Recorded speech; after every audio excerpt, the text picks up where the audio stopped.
Estamos listos, maestro. Muchas gracias, maestro. Pues continuamos con la sesión. Muchas gracias, maestro. Bien, maestros, ahorita algunos puntos que voy a señalar van a ser un poquito más mencionados. Vamos a debatirlos muy poquito, la verdad es que van a ser más mencionados, porque quiero llegar a un punto de algunas preguntas que ustedes me han formulado, en particular al tema de la integración del salario. Vamos a llegar a ese punto de integración de salario. Por eso tengan a la mano su pluma, su calculadora, para que hagamos este ejercicio y nos pueda servir para saber cómo lo vamos a integrar, por favor. Continuando con esta exposición, vamos a empezar, maestros, desde una vez que hemos terminado el tema de algunas prestaciones que se contemplan dentro de los contratos laborales, vamos a hablar sobre las obligaciones que tiene el trabajador y bueno, vamos a ver rápidamente este tema. Es muy rápido, compañeros, aquí vamos. Nos quedamos en este último punto de los permisos de paternidad y ahora vamos a mencionar algunas obligaciones que tiene el trabajador de conformidad con el apartado A del artículo 123. Bueno, es muy lógico. Cumplir con las normas de trabajo fijadas en el contrato individual, en el contrato colectivo, en el contrato ley, en el reglamento. Hay que cumplir con esa función, porque acuérdense, la prestación que realiza el trabajador es personal y subordinada. Entonces debe cumplir con estas funciones. Porque si no cumple, pues puede ser rescindido de su relación laboral. Desempeñar el servicio bajo la dirección del patrón. No se puede molestar porque el patrón está pendiente de las funciones que realiza. No, está bajo su subordinación y el patrón le puede dar instrucciones. Desempeñar el trabajo con intensidad, cuidado y esmero, para lo que fue contratado. Me acuerdo de un juicio hace unos 6 años, maestros, que en su momento se argumentaba de que era muy poco productivo el trabajador. Y cuando veíamos su lista de asistencia, era una persona muy puntual, llegaba 20 minutos antes de la hora de entrada, se iba después y bueno, decíamos, pero ¿por qué es poco productivo? ¿Cuál es el problema, no? Cuando estuvimos revisando las cámaras de la empresa, nos damos cuenta que el más del 60% del tiempo que estaba dentro de la empresa la dedicaba a estar en el celular, a estar en redes sociales, a estar en otras cuestiones completamente distintas a las que fue contratado. Entonces, lo que nosotros argumentamos para levantar un acta administrativa, que no se cumplía con este requisito, que no realizaba su trabajo con intensidad, cuidado y esmero, porque lo que él argumentaba es de que era puntual, que llegaba muy temprano, que se iba al último, que siempre estaba ahí al pendiente. Pero bueno, este es el punto que logramos acreditar para rescindir la relación laboral. Si por alguna causa no van a llegar a la empresa, si por una causa de fuerza mayor, pues no pueden asistir, hay que avisar al patrón en la medida que sea posible, salvo causas de fuerza mayor como aquí señalamos. Pero si podemos avisar a nuestro patrón que tengo alguna enfermedad, hay que avisarla para que no tengamos una consecuencia. Si utilizamos instrumentos del patrón, pues bueno, hay que conservarlos en buen estado y hay que utilizarlo para lo que ha sido creado el instrumento. No puede ser que de pronto con los montacargas esté jugando carreritas, ¿verdad? Se supone que debo dedicar ese instrumento para lo que el patrón me contrató. ¿Se va entendiendo, maestros? Muy bien. ¿Qué más tenemos? Tenemos también el tema de observar probidad, observar honradez dentro de las funciones de servicio. Pues no voy a andar de exhibicionista, no voy a faltarle respeto a mis compañeros, no voy a faltar respeto a mis supervisores, al patrón. No, debo de observar un buen comportamiento. Si las labores que realizo necesita un auxilio del patrón por algún siniestro, entonces debo de prestar ese servicio al patrón. a esta jornada laboral, que sí tengo derecho a cobrarla, pero como una jornada ordinaria, se le llama jornada emergente, ¿sale? La jornada emergente es por una causa de fuerza mayor, por una cuestión de auxilio, debo de apoyar al patrón. Y entiendas esta cuestión, compañeros. Posiblemente las prestaciones que yo voy a realizar en esta jornada emergente sean completamente contrarias a la que establezca mi contrato de trabajo. ¿Por qué? Porque es una situación extraordinaria. Lo requiere para salvar los intereses del patrón. Lo requerimos para salvar la empresa. Si así lo pactamos, nos tenemos que someter a los reconocimientos médicos previstos en el contrato, en el reglamento de trabajo. Si tengo alguna enfermedad contagiosa, pues bueno, tengo que informar al patrón para la salubridad, para la seguridad del mismo patrón y de mis compañeros de trabajo. Y por supuesto, guardar escrupulosamente los secretos técnicos, comerciales y de fabricación. Hay mucha lana que está ahí en riesgo, maestros. Muchísima lana. Imagínense la Coca-Cola, la fórmula del pollo frito de Kentucky, las cuestiones que tienen que ver con una marca, con una patente. Hay que guardar ese secreto, ¿eh? Esas son las obligaciones del trabajador. ¿Vamos bien? Ok. También establecemos que existen algunas prohibiciones para los trabajadores. A grosso modo vamos a señalar los maestros. Mencionamos las siguientes. Muy rápido. Punto número 1. No debemos ejecutar actos que pongan en peligro la vida, los intereses de mis compañeros del patrón dentro del establecimiento.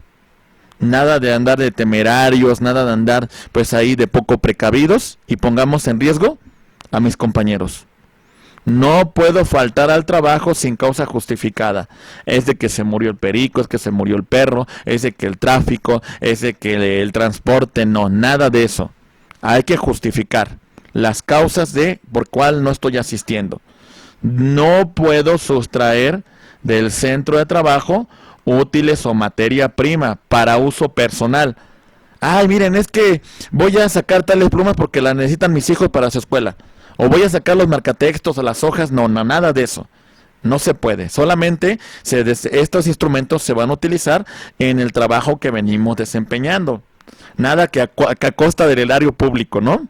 Bueno, no se puede presentar el trabajador bajo el influjo de alguna droga, de algún estupefaciente, al centro de trabajo. Tampoco puede portar armas en el centro de trabajo, salvo que su trabajo lo justifique. Es policía, es un custodio, es una persona que se dedica a la seguridad. Pues bueno, ahí se justifica el uso de armas de fuego. También nada de esa frase de que es viernes y el cuerpo lo sabe, ¿eh? No se puede suspender las labores sin previo aviso. Ah, ya es viernes, es 2 de la tarde, me voy a comer. ¿Saben qué? Ya no regreso. Me sigo la pachanga hasta la madrugada. No, nada de eso. No se pueden suspender las labores sin previo aviso y autorización del patrón. No se puede hacer colectas que no autorice el patrón durante la jornada laboral. Y tampoco se puede acosar sexualmente a ninguna persona dentro del establecimiento laboral. Si no, esto puede conllevar a una rescisión de la relación laboral o incluso a un despido justificado. Muy bien, maestros. Bien, esto comentándolo grosso modo, pasamos nosotros al contenido temático de una segunda unidad. En esta segunda unidad vamos a ver otros puntos importantes. Por eso quiero avanzar un poquito más rápido, maestros. Y mencionamos una frase de Aristóteles. Educar la mente sin educar el corazón no es educación en absoluto. Reiteramos, educar la mente sin educar el corazón no es educación en lo absoluto.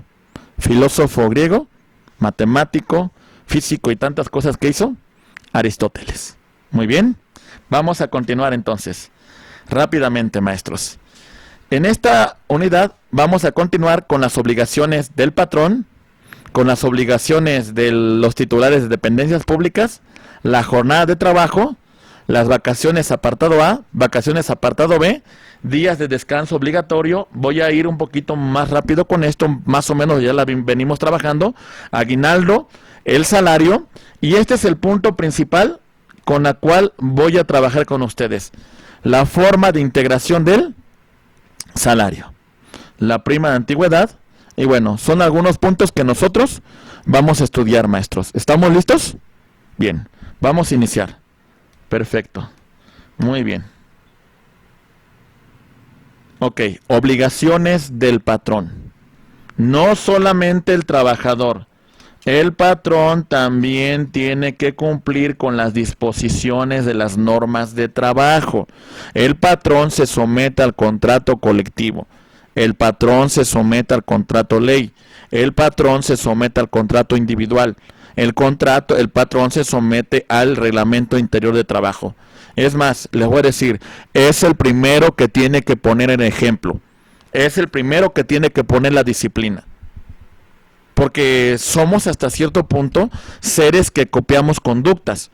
Si tenemos un patrón, si tenemos un jefe que vemos que cumple con su trabajo, que está al pendiente, que es una persona que respeta estos lineamientos, en automático, maestros, pues creo que se cumplirán con normas de trabajo. Si el jefe es el primero que no las cumple, evidentemente esto va a relajar la conducta de los demás trabajadores. El patrón debe de pagar los salarios que por concepto del trabajo realizado por el trabajador y las indemnizaciones por concepto de despido injustificado, accidente, por muerte, etcétera. El patrón debe de proporcionar los instrumentos útiles y materiales que requiere el trabajador para la ejecución de su trabajo, en buenas condiciones para que desempeñe esta función. Si el patrón no da los instrumentos y el trabajador los lleva, el patrón debe de proporcionar un lugar para que el trabajador guarde sus instrumentos de trabajo. ¿Está claro, maestros? Muy bien. ¿Qué más tenemos? Bien, tenemos también que el patrón dentro de la empresa debe mantener el número suficiente de asientos o sillas a disposición de los trabajadores. Esto también por un tema también de evitar un riesgo o una enfermedad profesional para el trabajador, que podemos generar algunos varices, podemos generar problemas de circulación. Hay que tener los lugares adecuados para que el trabajador desempeñe su función. El patrón debe de guardar consideración a los trabajadores. Si bien es cierto, está bajo su subordinación, el respeto, la cuestión de la educación, la cuestión de la atención que tenemos como seres humanos no se puede perder, Nada de porque soy el patrón voy a maltratar, voy a obrar en contra del trabajador, voy a decirle groserías, porque esto no se vale, compañeros. Hay que guardar la consideración para con los trabajadores. Si el trabajador lo requiere, cada 15 días debe expedir una constancia por escrito sobre los días de trabajo y el salario que ha percibido mi trabajador. Muy bien. Si se separa de forma voluntaria de la empresa, debo de expedirle dentro de los 3 días siguientes una constancia por escrito relativa a sus servicios, la denominada carta de recomendación. Muy bien, perfecto. También vamos a continuar con el tema de que se debe, en el caso de la participación del ejercicio del voto público y que el trabajador esté desempeñando sus funciones, debe darle el tiempo suficiente para que pueda emitir el sufragio durante las elecciones. También, si van a participar en alguna función sindical o del Estado, por ejemplo, que sea representante de casilla, el patrón tiene que dar el permiso para que se desempeñe esa función. Muy bien. Poner al conocimiento del sindicato de las vacantes que existan sobre un trabajo, sobre un empleo. Y en todo caso, los trabajadores sindicalizados que puedan aspirar a esa plaza, pues convocarlos para que puedan participar y ser convocados a esta plaza que va a aumentar su salario. Muy bien. Tenemos también otras obligaciones, como son las de colaborar con las autoridades del trabajo y las de la Secretaría de Educación Pública. Inspectores de trabajo, temas de capacitación, temas de adiestramiento, temas de salubridad, de seguridad. Proporcionar capacitación y adiestramiento a sus trabajadores para que desempeñen mejor su trabajo, para que puedan aspirar a un puesto de categoría mayor.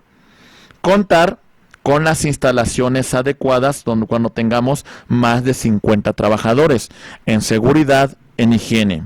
También, en caso de que se requiera una emergencia sanitaria, pues cumplir con las disposiciones de la autoridad competente, como en el caso de lo que hemos transcurrido en los últimos meses de la pandemia del COVID-19, que evidentemente muchas empresas, aunque no de forma muy voluntaria, pues tuvieron que aceptar las condiciones de la Secretaría de Salud a nivel federal y a nivel local para hacer frente a esta epidemia que ha afectado tanto al país y al mundo entero. Muy bien, maestros. Perfecto. Muy bien. Ya rápidamente, solamente un poquito mencionado. Mencionamos que el patrón debe de proporcionar en sindicatos que estén fuera de centros urbanos un local donde el sindicato va a desempeñar su función de representar a los trabajadores. El patrón debe hacer las deducciones respecto a las cuotas sindicales y también, si así lo requiere, derivado de un juicio referente a pensión alimenticia, alimentos, pues bueno, el patrón tiene que hacer la deducción que solicite un juez. De no hacerlo el patrón se convierte en deudor solidario. Muy bien, si un juez lo ordena, el patrón tiene que hacer la retención correspondiente, maestros. Muy bien. Bueno, son algunos puntos de las obligaciones que tiene el patrón. Vamos a ver, compañeros, a grosso modo, que la jornada laboral, que ya más o menos mencioné en un principio, es el tiempo bajo el cual el trabajador está a disposición del patrón y donde va a prestar su salario y su trabajo personal y subordinado. Ya hablamos de la jornada diurna, que es de 8 horas. Ya hablamos de la jornada nocturna, que es de 7 horas. Y la jornada mixta, que abarca horarios entre la jornada diurna y la nocturna. Ya mencionamos que el horario que se establece es de las 6 a las 20 horas. Ese es el margen donde se puede establecer la jornada diurna. La nocturna de las 20 horas a las 6 horas del día siguiente. Y la mixta comprende horarios de la diurna y nocturna, pero no puede superar 3 horas y media de la nocturna, porque si no se va a considerar como jornada nocturna. Ya mencionamos la jornada extraordinaria. No puede superar las 3 horas diarias ni 9 horas a la semana. Recuerden ustedes, se pagan a un 100% adicional. Las primeras 3, las 9 a la semana. Y después de que superen las primeras 3 y las 9 a la semana, se van a pagar al 200%. Y recordemos, la emergente, una situación de riesgo, una situación que pone en peligro nuestro trabajo. Vamos a prestar este servicio al patrón. Sí, tenemos derecho a un salario, pero como una jornada ordinaria. Las horas que sean necesarias, abogados. ¿Vamos bien? Ok. Rápidamente, también nosotros platicamos de otro tema, de las vacaciones, la interrupción lícita del empleo que venimos desempeñando por el tiempo que determina la ley. Muy bien, el trabajador recupera sus energías y el trabajador tiene derecho a una prima adicional del 25% durante su periodo vacacional. Recuerden ustedes este cuadrito que nosotros hemos comentado con ustedes con antelación. El primer año de servicios, aquí lo tenemos. Nos va a establecer 6 días y una parte proporcional de 1.5 días por concepto de prima vacacional. 2 años, 8 días, 2 días por concepto de prima vacacional. 3 años, 10 días, 2.5 días por concepto de prima vacacional. 4 años, 12 días, 3 días equivalente a la prima vacacional del 25%. Después, vean el caso más en especial. Del año del 5 al 9, van a aumentar 2 días más y va a ser un equivalente a 3.5 días correspondiente a la prima vacacional. Después, del 10 al 14, otros 2 días, 16 días, 4 días correspondiente a la prima vacacional. Después de 15 a 19 años, tenemos 18 días, 4.5 días. Después, 20 a 24 años, otros 20 días, 5 días correspondientes a prima vacacional. Después, 25 a 29 años, tenemos 22 días, 5.5 días correspondiente a la prima vacacional. Maestros, esta tablita, apréndansela, por favor, porque va a ser muy importante ahorita que integremos salario. Apréndanse estas fórmulas, porque va a ser fundamental en la integración del salario. Muy bien, perfecto, maestros. Ok, este punto ya lo comentamos, por eso me estoy yendo un poquito rápido. También recuerden, maestros, que en el apartado B, los trabajadores van a gozar de 2 periodos de vacaciones a partir de los 6 meses consecutivos de servicio. Cada periodo vacacional será de 10 días laborales. Acuérdense una cuestión, la prima vacacional que se paga en el apartado B corresponde a un 30%. ¿Sí, abogados? Muy bien. Recuerden que la Ley Federal del Trabajo maneja los días de descanso obligatorio con un goce de sueldo íntegro para el trabajador. Ya lo mencioné a grosso modo en la primera parte.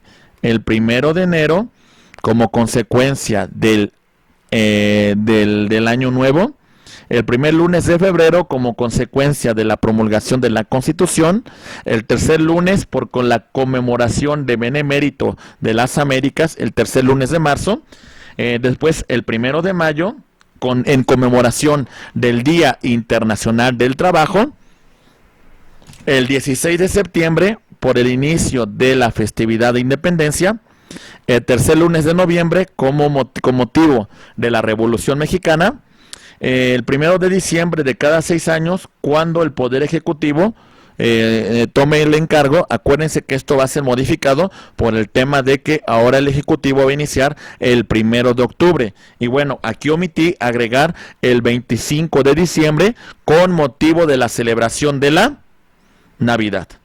¿Bien, abogados? Ok, ya más o menos es un tema que ya veníamos comentando y bueno, para que ustedes lo tomen en consideración, maestros. Muy bien. Aquí va. Aguinaldo. Bueno, ya también lo platicamos. Tienen derecho los trabajadores que hayan cumplido un año de servicios de 15 días. Lo deben recibir antes del 20 de diciembre. Si no se tienen el año de servicios, se va a pagar una parte proporcional. ¿Se entiende? Entonces también se puede pactar un incremento dentro de las negociaciones del contrato colectivo de trabajo, del contrato ley. Se puede establecer una prestación más amplia en el tema de aguinaldo, pero el mínimo es 15 días. ¿Está claro? Por un año de servicios. Si no tiene el año, parte proporcional. Apartado B. A partir de los 6 meses ya se tiene derecho a 40 días. 50% antes del 15 de diciembre y el otro 50% a más tardar al 15 de enero. Muy bien. Aquí va. Ok. El salario. Ahora sí. El origen, las legiones romanas. La sal era un instrumento muy valioso para las legiones. para darle sabor a los alimentos, para su conservación. Muchos de los legionarios romanos eran retribuidos con sal. Ese es el origen de la palabra salario, con lo cual los legionarios recibían el pago correspondiente.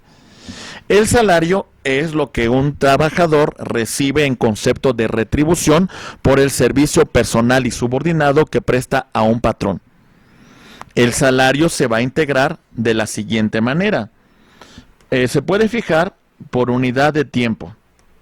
Le pago por hora, por día, por semana, por quincena o por mes. Esa es la unidad de tiempo. Unidad de obra. También lo conocemos por destajo. Se retribuye al trabajador en la cantidad y calidad de trabajo sin importar el tiempo que tomó para la realización. Lo que pagamos es la cantidad y la calidad de ese trabajo. Muy bien. Las personas que se dedican a las ventas tienen un salario que vamos a llamar, además de su base, por comisión, en relación a las ventas que haya realizado ese empleado. Y a precio alzado se da en los contratos por obra determinada, principalmente con una cantidad global de la obra que ha sido realizada. ¿Se entiende, maestros? Muy bien. Voy rápido en este punto. Creo que este tema no merece más comentario. Ya lo verificamos. Unidad de tiempo, día, hora, semana, quincena, mes. Unidad de obra, cantidad y calidad sin importar el tiempo que haya invertido. Por comisión, además de mi salario base, adicional por las ventas que yo vengo realizando. Y por el precio alzado es por la entrega total de la obra realizada. Muy bien. Perfecto. Vámonos con el siguiente punto, rápidamente. Las características del salario. Algunos puntos no se cumplen, ¿eh? Remunerador. Se supone que es proporcional a la cuantía del tiempo trabajado y cubre las necesidades de un jefe de familia, entre comillas. Alcanza para los alimentos, alcanza para la educación, e inclusive dicen que para el recreo. Pues no lo creo, pero bueno, se oye muy bonito. Tiene que ser suficiente para asegurar que el trabajador y su familia tengan salud y tengan un nivel de vida económicamente decoroso. ¿Sí? Es un ideal. Al menos no creo que lo tengamos en nuestro país, lamentablemente. Es determinado. Se debe establecer su forma y el monto del salario. Periodicidad. Se debe pagar semanal, quincenalmente y salvo que desempeñe algunos trabajos materiales que puedan pagarse por obra a precio alzado. En efectivo, se debe pagar en moneda de curso legal, en efectivo o a través de una transferencia electrónica. En algunos supuestos puede pactar el trabajador con el patrón que pueda realizarse en especie siempre y cuando sea apropiado y proporcional. Es decir, a lo que le correspondería en su equivalente de haber recibido el pago en efectivo. Muy bien. Ok. Llegamos al punto importante que quería debatir con ustedes. El salario integrado. Aquí va.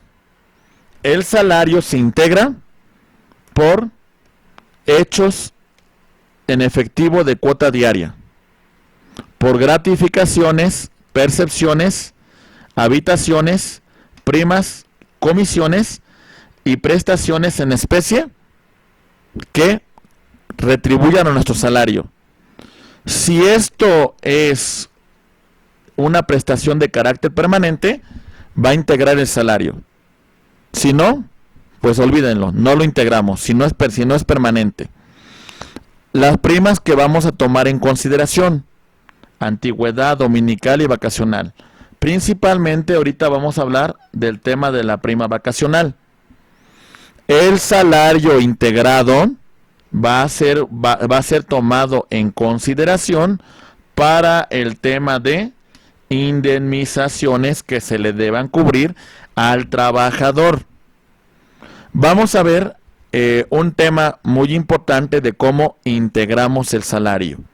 La base que toma el Instituto Mexicano del Seguro Social para la integración del salario. Ahí va. Vayan tomando sus notas, por favor, maestros. Empezamos. Aguinaldo. Vacaciones. Lo voy a marcar con un color rojito, ahorita les digo por qué. Y prima vacacional. Las vacaciones solamente va a ser un factor que nos va a ayudar a calcular la prima vacacional. No va a ser objeto de operación aritmética. Ahorita mencionamos por qué. Salario base, reiteramos, aguinaldo y prima vacacional, tomando como referencia los días de vacaciones a que tengo derecho en el año que voy a solicitar la integración de mi salario. ¿Estamos de acuerdo, maestros? Muy bien, aquí va. Vamos a continuar. Muy bien. Ejemplo. Aquí está. Homero tiene un salario base de 150 pesos diarios y es su primer año dentro de esta empresa. Vamos a calcular el salario integrado. Salario base, 150 pesos. Homero lleva un año de servicios. Tiene derecho a 6 días de vacaciones. Recuerden, solamente este punto nos va a servir para calcular la prima vacacional, 1.5. De aguinaldo son 15 días. Sumamos estas cantidades. Aquí va. Prima vacacional y aguinaldo. Ello nos va a dar los días extras, que son 16.5. Después vamos a sumar 365 días del año más 16.5, que es el factor de la suma que hicimos sobre estos conceptos, y nos va a arrojar 381.5. Bien, esos 381.5 lo voy a dividir entre 365 días del año. De esa división va a salir nuestro factor de integración, 1.0452. Y multiplicamos, ahora sí, el salario base más el factor de integración y tenemos nuestro salario integrado. ¿Sí, maestros? Hacemos un ejercicio, ¿qué les parece? Ahí va.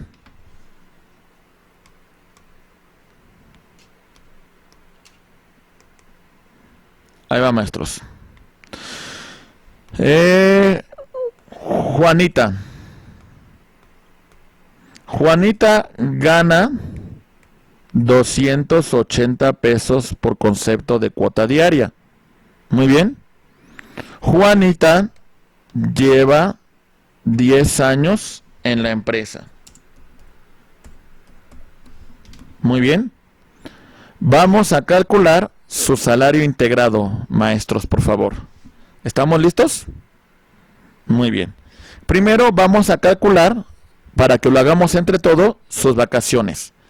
Acuérdense, por un año de servicios tenemos 6 días. Por 2 años de servicio tenemos 8 días. Por 3 años de servicio tenemos 10 días.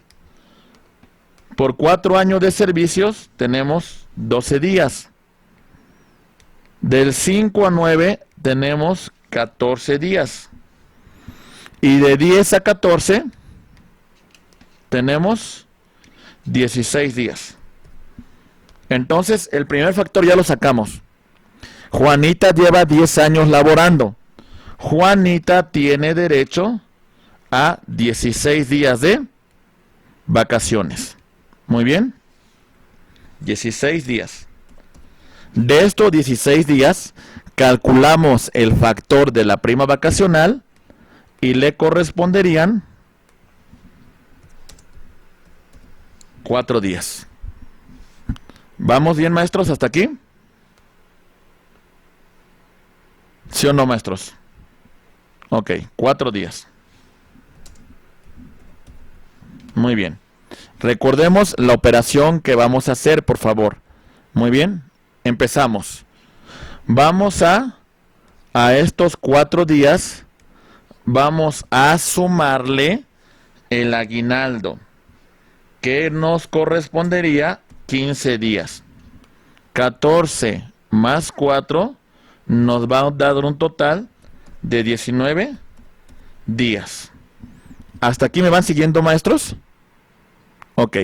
Estos 19 días se le voy a sumar los 365 días del año. Muy bien.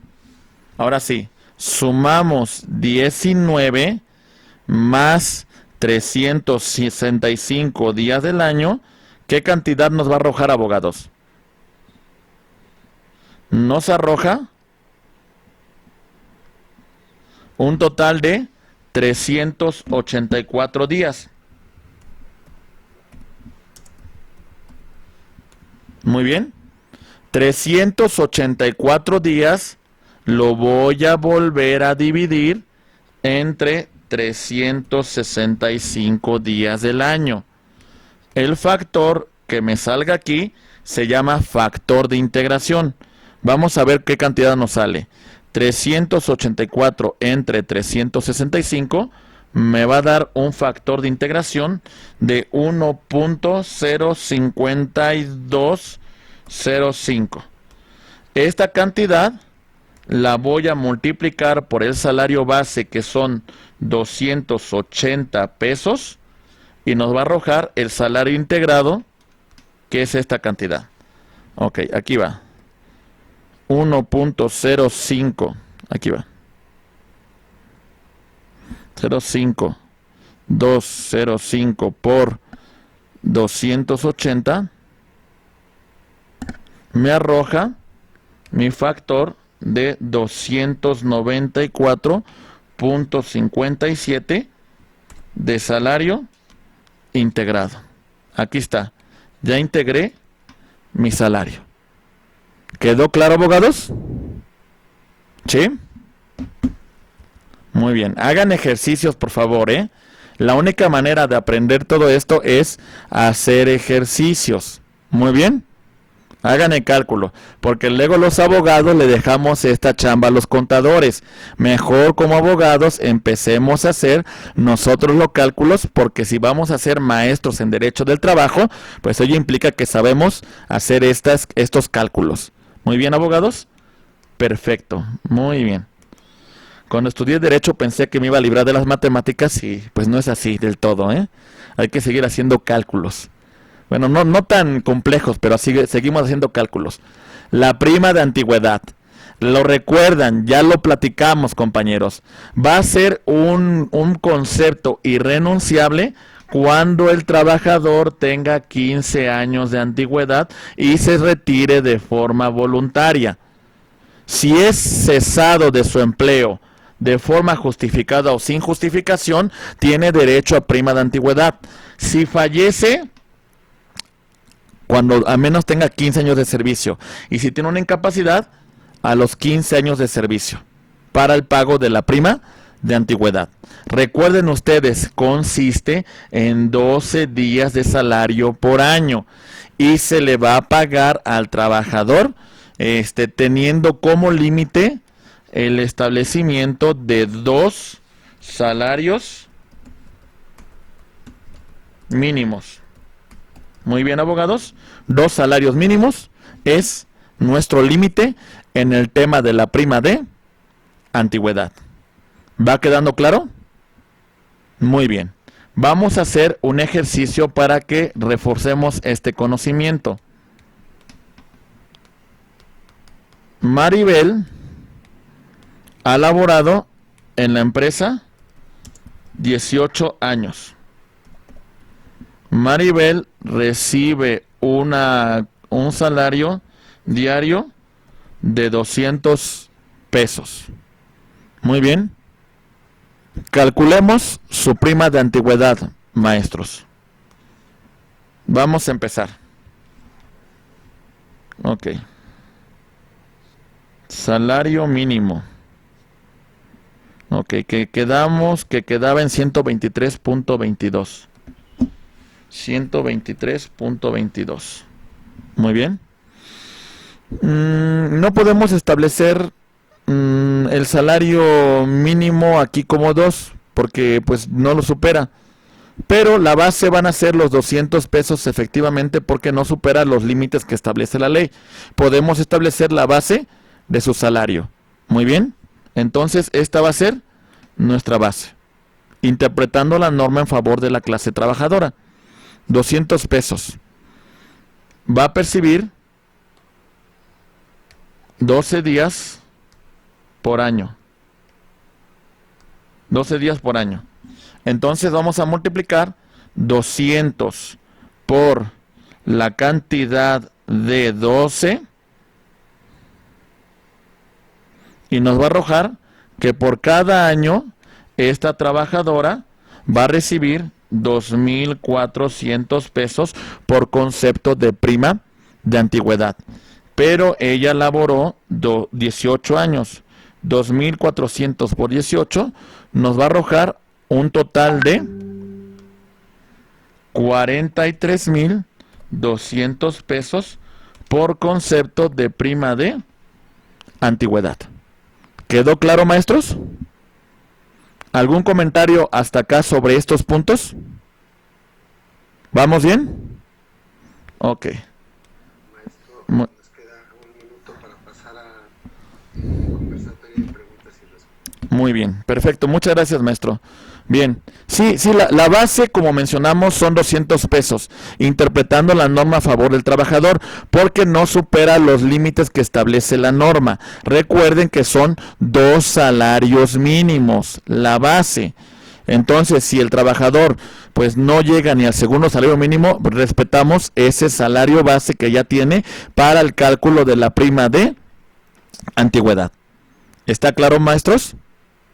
Muy bien, ese es el lineamiento.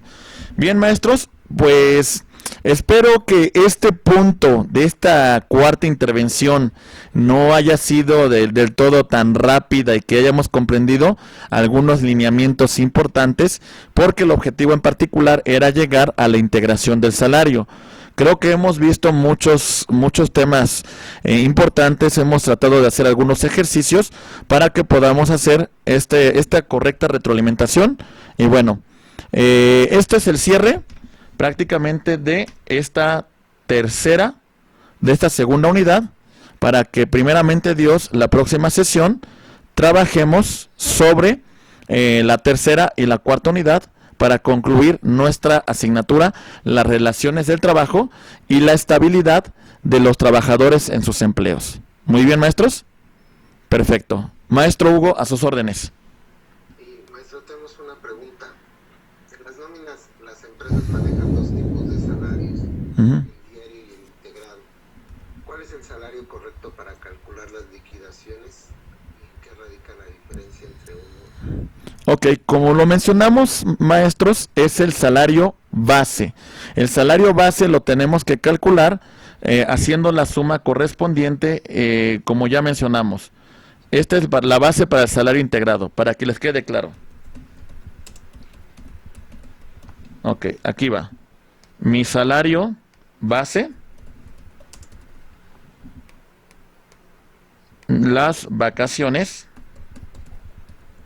pero solamente como un factor de integración para calcular la prima vacacional. Muy bien. Aguinaldo. Muy bien. Salario base más la parte correspondiente a prima vacacional y en aguinaldo. Y los ejercicios que hemos hecho para el cálculo de nuestro salario integrado, que recuerden que esto va a servir para el tema de indemnizaciones. Muy bien. ya sea por un despido injustificado, por algún riesgo de trabajo,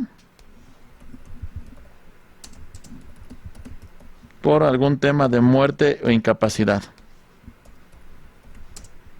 Muy bien. Para eso, maestros. ¿Está claro? Muy bien. Listo, maestro. Maestro, ¿cuántas veces debe cubrirse una prestación para que se considere permanente? Pues bueno, es una pregunta muy interesante para considerar la obligatoriedad de esa prestación. La realidad es que hace algunos años encontré un criterio jurisprudencial de la Suprema Corte que establecía que si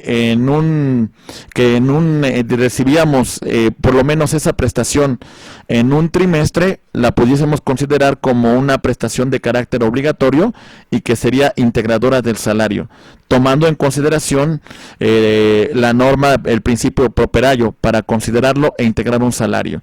Si tenemos un trimestre que se otorga de forma general, entonces tendríamos derecho para la integración del salario. Pero bueno, ya integrar el salario, si ustedes quieren, la próxima clase voy a iniciar con ese punto, integración del salario, pero tomando ya en consideración ya estas prestaciones adicionales, ¿eh? La base general de cualquier empresa es la integración del salario con los puntos que vimos, ¿eh? Ya la integración en los otros supuestos es un poquito más compleja, pero también la vamos a practicar.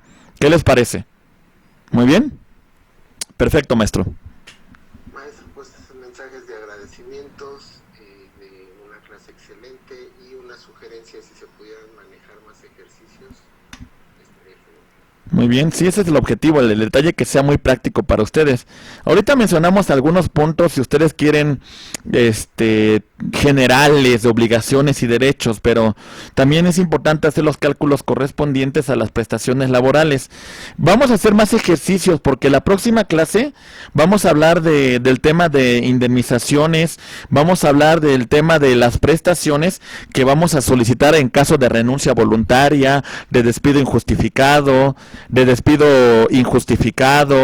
de incapacidad por un accidente de trabajo, riesgos de trabajo, muerte, cierre de la empresa, etcétera. O sea, son varios ejercicios que vamos a analizar la próxima sesión, así como también vamos a hablar un poquito de la constitución de un sindicato, de las coaliciones, del tema no vamos a entrar a huelga, pero sí vamos a entrar un poquito al tema del sindicato y cómo se integra el sindicato y las funciones que tiene el sindicato dentro de estas relaciones laborales, porque ya la huelga es otro tema que tiene que ver más con una cuestión procesal y no nos podemos meter tanto en ese punto, maestros. Pero en general, espero que la sesión haya sido entretenida, que les haya parecido adecuada, que los temas que hemos desarrollado con ustedes pues sean de la importancia y del nivel que ustedes necesitan, maestros, en esta su formación. Maestro Hugo, pues como siempre agradeciendo al instituto por el agradecimiento que tiene por haberme invitado y bueno, estoy a sus órdenes, maestro Hugo. Contrario, maestro, le agradecemos que nos haya acompañado esta tarde en esta sesión de la maestría de Derecho Laboral. Pues no nos queda más que agradecerles a todos y todas que ustedes nos honraron con su presencia y a nombre del Consejo Académico de INTEPAC damos por concluida la sesión de este. Muchas gracias, que pasen una excelente noche. Muchas gracias, maestro Héctor. No, al contrario.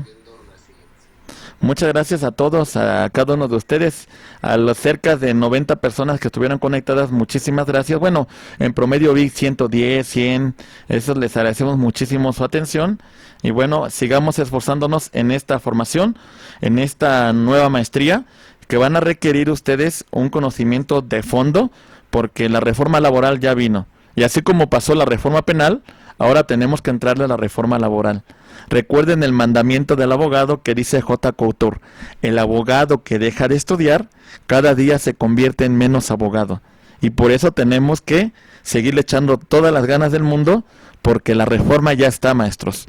Y vamos a empezar a trabajar con nuevas autoridades, con nuevos lineamientos en la materia. Qué bueno que están ustedes con nosotros y muchas gracias. En las regiones del país que se encuentren, creo que la mayor parte son de La Paz, Baja California. Por ahí vi también de Sonora, creo que también vi ahí de Guadalajara y no sé de qué otras partes del país. Un abrazo muy afectuoso para todos ustedes. Dios los bendiga. Muchísimas gracias. Gracias, maestro. Muchas gracias. Buenas noches. Igualmente. Hasta luego. Gracias, compañeros.